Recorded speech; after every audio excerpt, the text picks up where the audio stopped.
My name is Lisa Orcutt Kane. I've taught third grade in Portland Public Schools now for about 7 years, but I've taught everything from pre-K to college.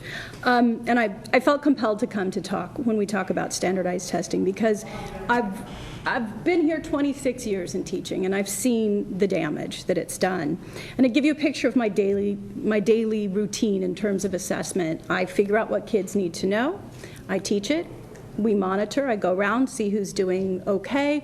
I make adjustments to my teaching, and they demonstrate their teaching. And what it becomes is a circular process, and I would call it a relationship between student, teacher, and curriculum. The best compliment a parent has ever given me was that what we do in my classroom is teach children to strive. My goal is always to teach children to open their minds and go further. Now I want to tell you what happens when we go in and take a standardized test. We sit down at a computer and we log on, if we can, and that's not always something that can happen. We try to have enough computers for the students that we must do that for, but that's not always going to happen. And then we sit there in silence for over an hour with 8-year-olds, and then they get a score. And that score tells them absolutely nothing, and it tells me one point of data.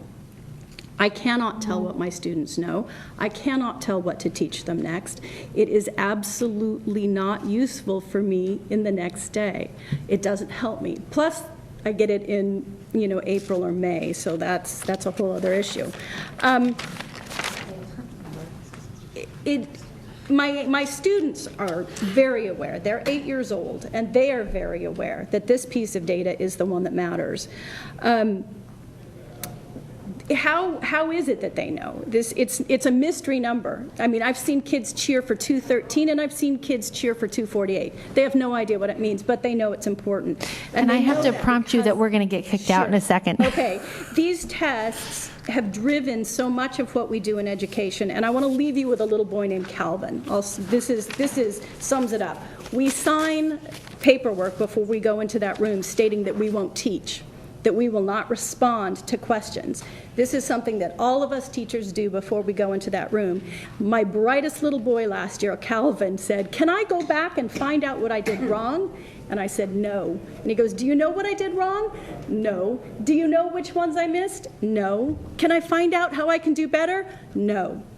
And that's what these tests make us do. That's the only piece of data I'm required to give the state of Oregon, and that's the kind of teaching that's happening around the state. So, thank you. Thank you very much.